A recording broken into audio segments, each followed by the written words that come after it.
Talking about Home Alone, the holiday Christmas classic that is just a part of all of our childhoods. Well, it's a classic movie. I mean, it's the movie that made everyone want to go buy Pepsi and fly American Airlines.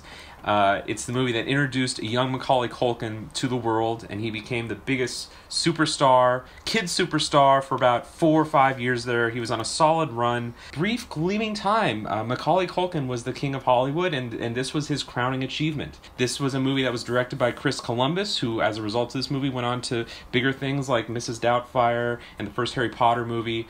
And it is the movie that is maybe more remembered. It might be Joe Pesci's best remembered role, at least among children. We all agree that this is a Christmas classic. I mean, I mentioned at the beginning, this is like a piece of our childhood here. Yeah, but I will say that I have seen Home Alone 2 way more than I've seen Home Alone. And I noticed that because like I kept thinking of quotes, but I realized that I was quoting the wrong movie, like going up to watching the movie. So you know why? Do you know why that is, Todd? Because growing up, we had the VHS of Home Alone 2 and not Home Alone. I remember as a kid playing the Home Alone and the Home Alone 2 NES video games. Oh man! I remember the Home Alone video game was impossible.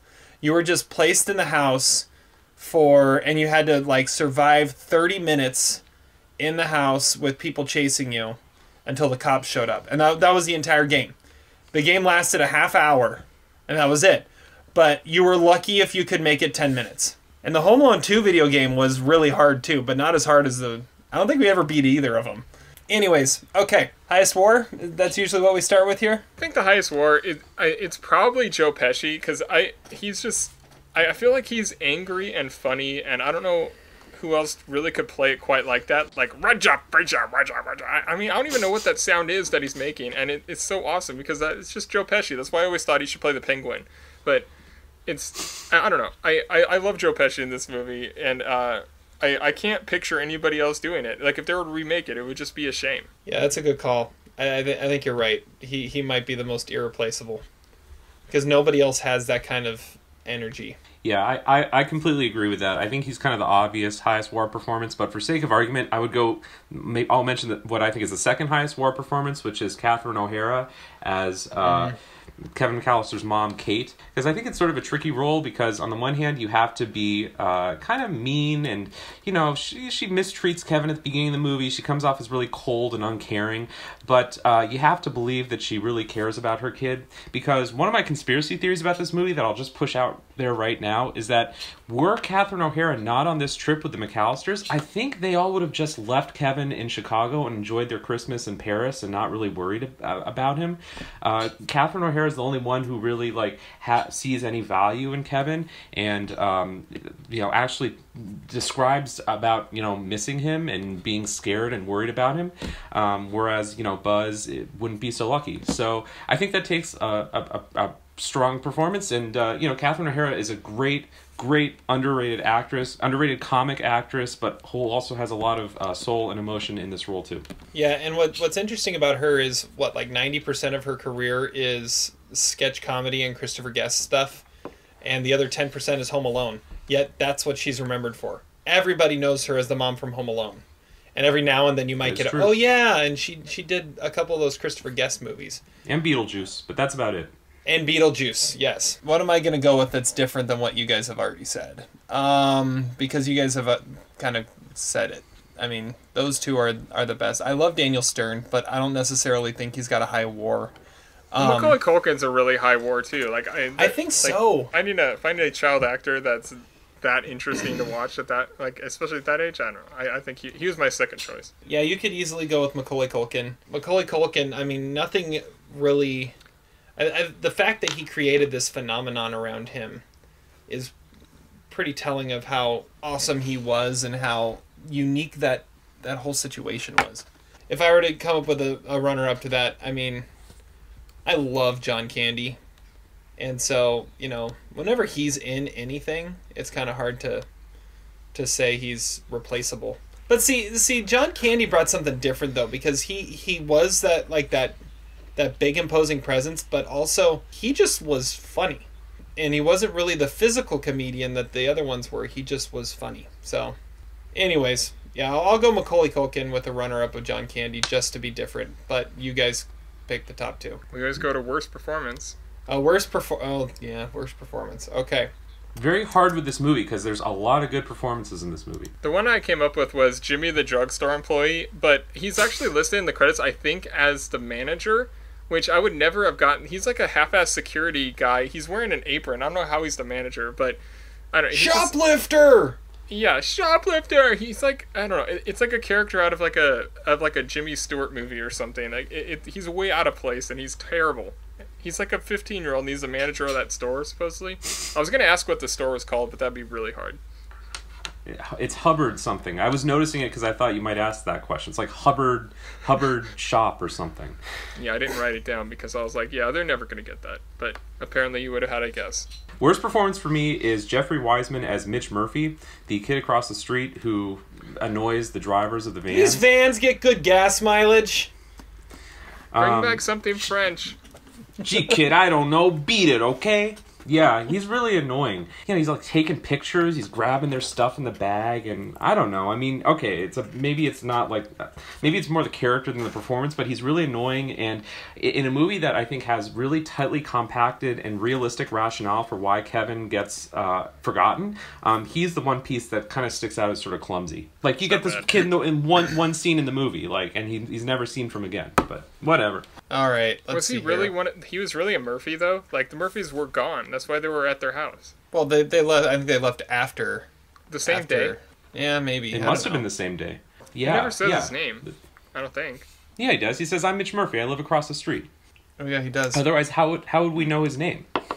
Doesn't his name sound like a baseball player's name? It does. My worst performance. Gosh, I don't even. There's a lot of good performances. There's not a lot of bad performances in this movie.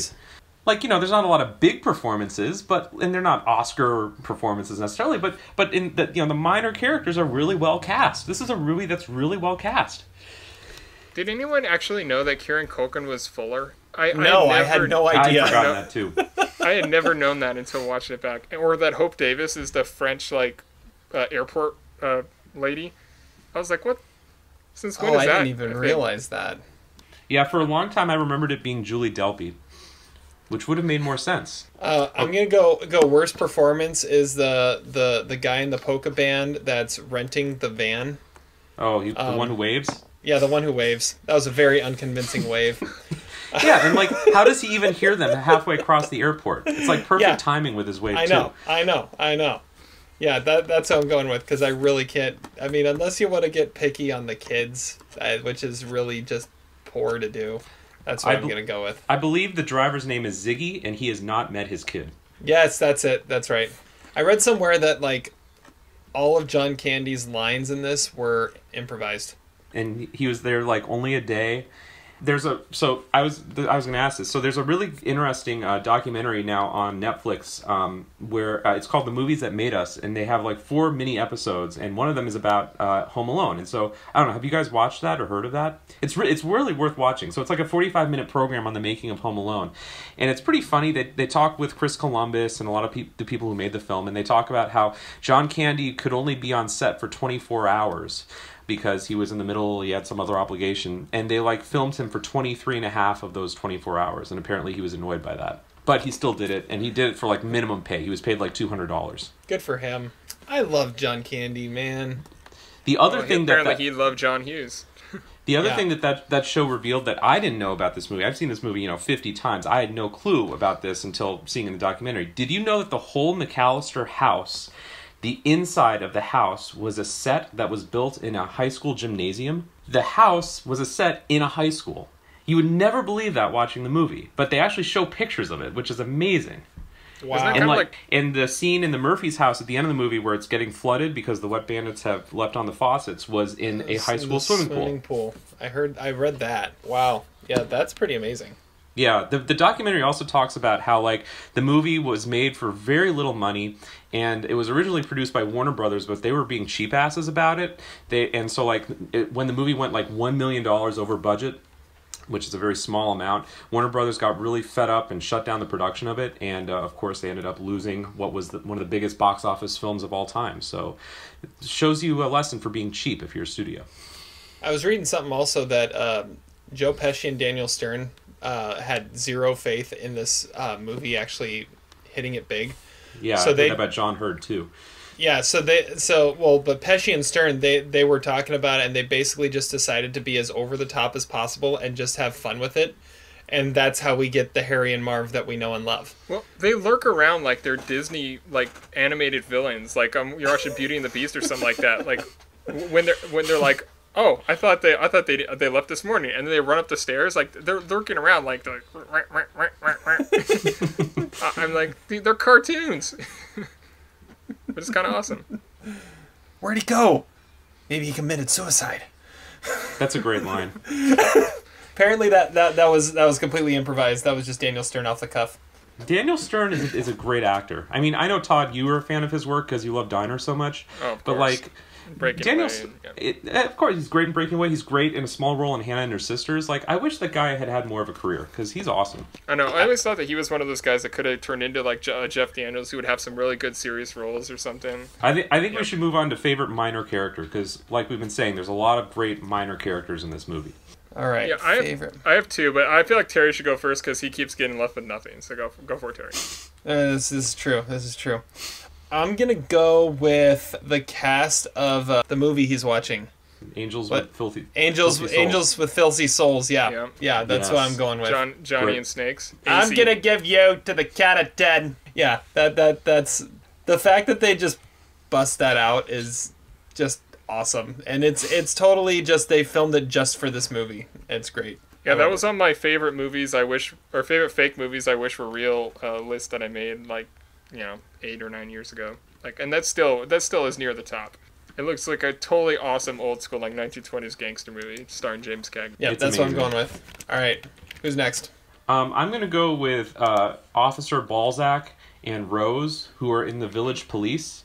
And what's great about them is they're literally just like, I mean, they're almost like it's like they should be in Die Hard or something. Like they're the most like bureaucratic, just lazy people who just sit around and do nothing all day. And like, they have this frantic mom who's like losing her mind, and all the guy's doing there is just eating a donut. And I do have to say, the crumb falling on the phone is either one of the most amazing coincidences in movie history, or like it's an amazing special effect, because that is like a perfect. It's like Walter White throwing the pizza on the roof, right? The crumb falling on the phone receiver is amazing. And Larry Balzac, man, he's awesome. Like, we got these wet bandits, who are robbing neighborhoods left and right, and these people are so on it. They're just sitting at their desks eating donuts, and they don't even care. They're awesome. All right. Well, my other one, which is not as cool as Mr. Balzac, but it was Heather, who is the sister who like apparently lives in France. I'm not really sure why she's at the house like taking them to France. It doesn't really make sense, but she's like super hot, and plus she's like, Buzz, don't be a moron. She's the only guy that ever calls Buzz out in the whole movie, and that's kind of awesome. I think she lives in France because she's Uncle Rob's daughter, but Uncle Rob only lives in France because his job transferred him there. But I think she goes to Northwestern. I think she alludes to that, or wears a Northwestern sweatshirt or something. But she doesn't come back though. Like she stays in France or something. Like, because she's only in that scene where she's counting everybody. Well, no, she doesn't come back because the only family Uncle Frank's family doesn't come back though, and she's going to be with her family, which is Uncle Rob's family. Uncle Rob lives in New York. We learned that in the second one. Uncle Rob is rich, man. Where does he get this job that he can transfer to Paris, live like right in the middle of the Arc de Triomphe, and can afford to pay for 15 plane tickets, 4 of which are first class, cross the Atlantic Ocean? Like, that's pretty ballin'. Okay, where are we going next? Biggest stick man? I have a couple, but I'm just gonna say one. So I'm gonna go with Santa is the biggest stick man in this movie. Because Santa is like, he's going to a party, right? And so he has a social life. And, he seems like a fun, kind of happy-go-lucky guy who seems to be very popular with the ladies, like his Santa's elf. And he's very nice to Kevin and gives him his Tic Tacs. And he seems like he'd be the life of the party. And given the rest of this movie is either married or severely underage or a burglar, there's not a lot of candidates. So he's a solid candidate. I'm going with Santa. That's a good one. Honestly, when I watched it this time, I was like, wow, they really came up with the entire plot for Bad Santa by watching this movie. And that had never occurred to me before.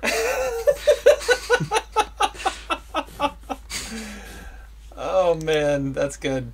I mean, Santa is so secure in his identity. He has like no fragility, you know. He's just out of curiosity. How do you know that I'm not Santa? And then pulls the beard back up. That's confidence. That's moxie. He's getting it in. Yeah, I didn't feel like there were a whole lot of people that were good candidates for this. I like Johnny from Angels with Filthy Souls. I feel like in his day he probably got it in. Oh yeah, that's a good call. Yeah. But I went with Officer Tancredi, Mayor Tancredi or whatever. The dad, Peter McAllister. I don't know. I feel like he probably had his day back when he was a bachelor or whatever. He has that like little like weird sarcastic swagger to him. That was as good of an option as I had. That wasn't a character within a character or character within a movie within a movie. I'm gonna go my biggest stick man. I'm gonna go with the Pizza Boy. Yes, that was my other one, Terry. That's a great call. That's a terrible call. You know he's going to all those like college parties and stuff. He has his own car and he gets tip money. That's a big deal when you're that age. At that time period too. Nice tip. Thanks a lot. How about biggest douchebag?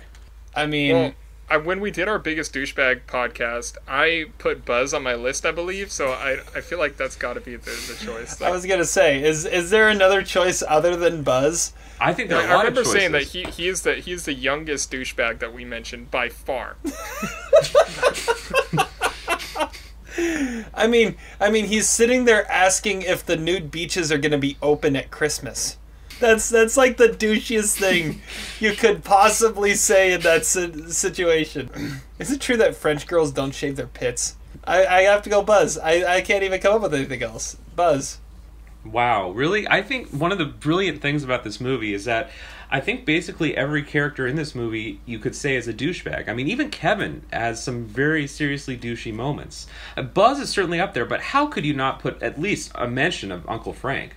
I mean, Uncle Frank, I think, has maybe a more compelling case than Buzz. I mean, this is a guy who tries to steal the silverware and the champagne glasses from the plane. This is a guy who compares leaving your child in Chicago to accidentally leaving his reading glasses. And then maybe the biggest douchey thing of all is that he takes Uncle Rob's cocktail shrimp and starts eating it when he's told that they're not ready to eat that yet. Okay? Uncle Frank is the dictionary Kevin doesn't even want Uncle Frank back. In his little prayer that he says, he asks God to bring back everyone, including Aunt Leslie and the cousins, and Uncle Frank if he has time, okay? He asks for Buzz before Uncle Frank. I think that makes Uncle Frank a bigger douche.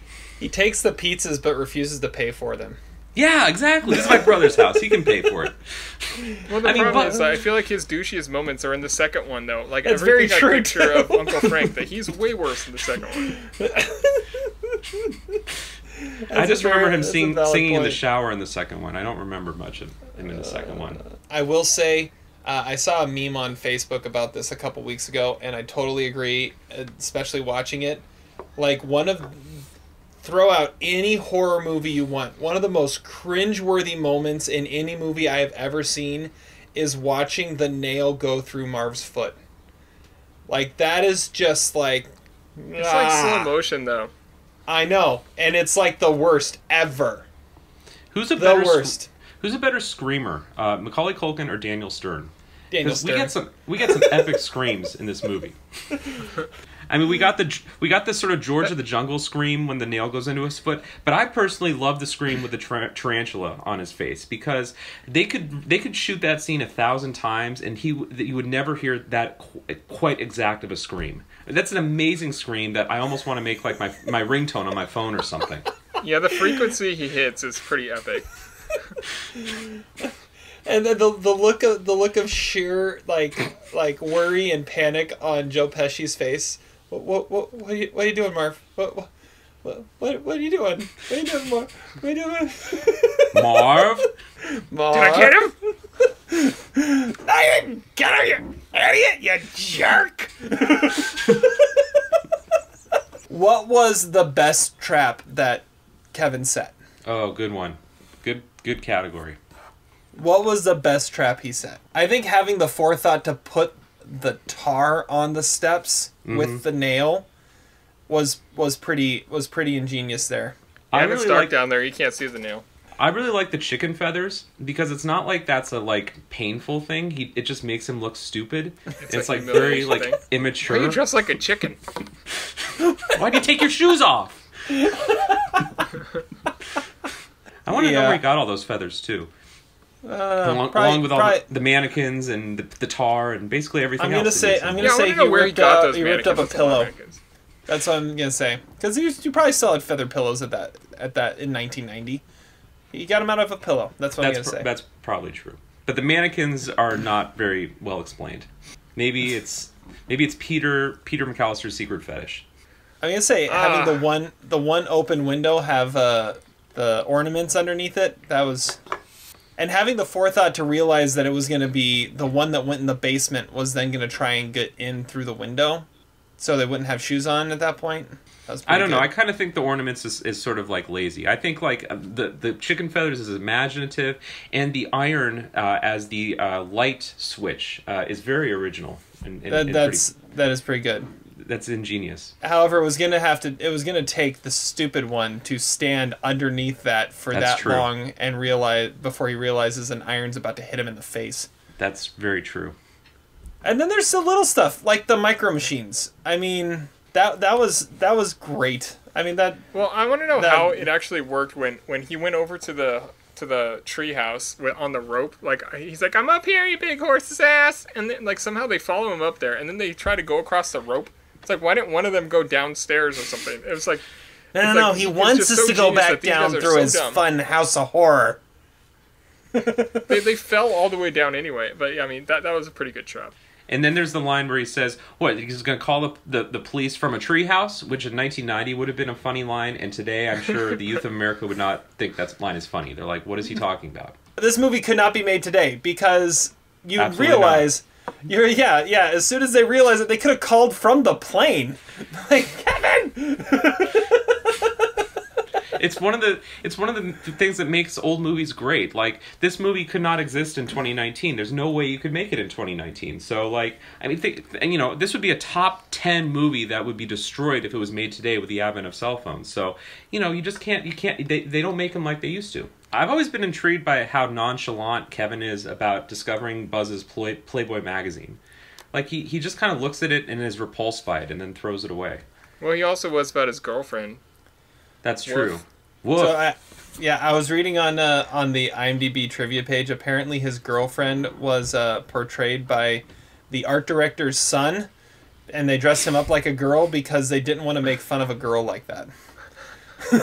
It makes sense. Let's find a 13-year-old girl that is ugly enough that we could take her picture and make her the ugly girlfriend. Yeah, no one's gonna want that job. All right, who would Nicolas Cage play in this movie? Yeah, that's Marv. What I was gonna say too. Yeah, it'll be a great Marv role back years ago. I was honestly thinking he could play Peter McAllister. Like, this is definitely like the Family Man-ish. For Nicolas Cage, I feel like he'd fit into that role pretty well. I feel like Nicolas Cage would have to be in Angels with Filthy Souls. Oh, current Nicolas Cage would be the guy with the Tommy gun. No, he's totally Marv. Nicolas Cage could also play Santa. It might be a small role, maybe too small for him, and he could play the old man too. Back in 1990, like if Daniel Stern couldn't do it, Nicolas Cage should have been Marv. 1990, I feel like Cage would have been too young, though. All right, how about some flaws in this movie? Why are the tickets and passports on the table next to the pizza and the drinks? That's a terrible idea, especially before, e-tickets and stuff like that. And it really makes me not blame Kevin that much. Like, look, if you play with matches, you get burned. You leave your shit right there next to all the food. How can you really blame Kevin? That should have been what Kevin said in his defense. Another flaw that I have with this movie is none of Kevin's family looks anything alike. Like, actually, it's such a huge flaw in this movie that for a long time I didn't realize that, like, they were brothers and sisters. Like, okay, obviously Buzz is his brother, and, maybe they have some kind of passing resemblance. But then they got, like, the redhead brother, and then they got the blonde sister, and the parents both have brown hair. Well, the mom has red hair, I guess. But, like, they look nothing alike, and they talk nothing alike. A lot of pizza boys. What'd you say? The mom slept with a lot of pizza boys. Mom slept with a lot of pizza boys. I did sort of sense pizza boys. Sorry, I don't know. Wow, you guys are so full. I did sense a somewhat muted sexual connection between the mom and the pizza boy. Just like I think there was a little bit of sexual chemistry between the dad and Hope Davis. Just a little bit. Maybe that should have been explored more in Home Alone 2. That would have made it a better movie. Did you know that Robert De Niro was turned down the role of Harry, and that's why Joe Pesci got it? That's interesting. I could see him doing that. That was right in his Midnight Run type of movies. The last one I have is we mentioned this earlier, but how does Kate McAllister end up in Scranton? Can anyone explain that? Yeah, does Scranton actually have an airport? Like, I mean, that Michael Scott goes to the airport at the end of The Office in his last episode. Yeah, but is there like a Scranton So where does she fly to? She fly to New York and then she buses to Scranton or something? Like how does she? No, she doesn't go to New York. She goes to Dallas. Remember, they even say... She flies from Dallas to Scranton. Yeah, like, what is that? Who flies from Dallas to Scranton? Probably just got what she could, I guess. I don't know. Also, low-key douches that we forgot to mention, the old people who ultimately give up their ticket. Yes. Everyone wants to say that it's the guy who's a douche. Oh, she's got plenty of jewelry and all that stuff. Okay, yeah, he's a douche. But I low-key think the wife is also a douche, because if she really cared mother to mother, why would she be asking for all of the mom's shit? Wouldn't she just give up her ticket right away? She wants the fake Rolex. She wants the earrings. She wants all that junk. I think they're both douchebags. Alright, well, my flaws, when the pizzas show up and Uncle Frank takes them into the kitchen, Buzz is, like, right behind him, and then Kevin is, like, right behind Buzz. And by the time Kevin gets into the kitchen, Buzz had already eaten the entire cheese pizza. I don't care how much of a douche he is or how fat he is. There's no way he ate a whole pizza in about, like, 2.5 seconds. I'm not even mad.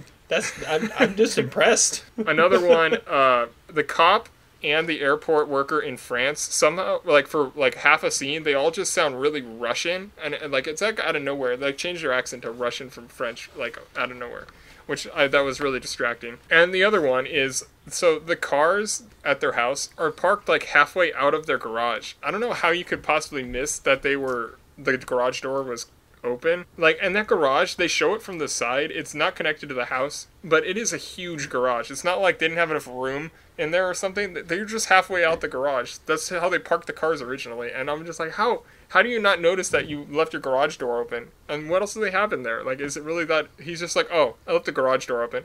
Oh well. Not like, as if it was nothing. So one, how in the world has Kevin never met his next door neighbor to the point that they like vilify him as if he's like Boo Radley from To Kill a Mockingbird? That's a good point, because the old man even says before your family moved here, so he's been around longer than the McAllisters have. Yeah, but apparently, he was a serial killer in South Bend. Where he was a fan of the South Bend Blue Sox. And it's like Kevin's hearing this story for the first time. It's like, did you just move here? I mean, how have you never heard the story of your next door neighbor before? And then I never really understood, and this time watching it, I thought of it too, how you've got Harry is like obsessed with this house. I'm like, okay, either the McAllisters just in general are loaded, or he just sees this like beautiful house and is like, this is the house that I need to rob because it'll be like a mantle on my trophy, or a trophy on my mantle or something.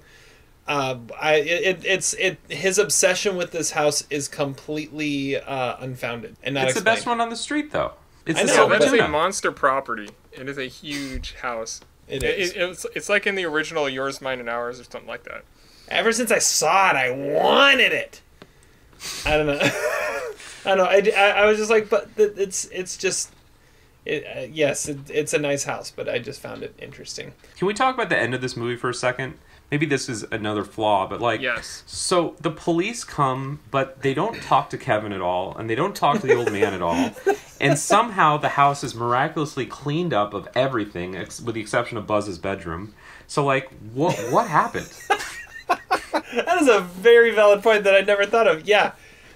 Well, or realize, hey, you're the McAllister kid that everybody's been calling about that's home alone. And then, well, now just go home. Just stay home. Yeah, true.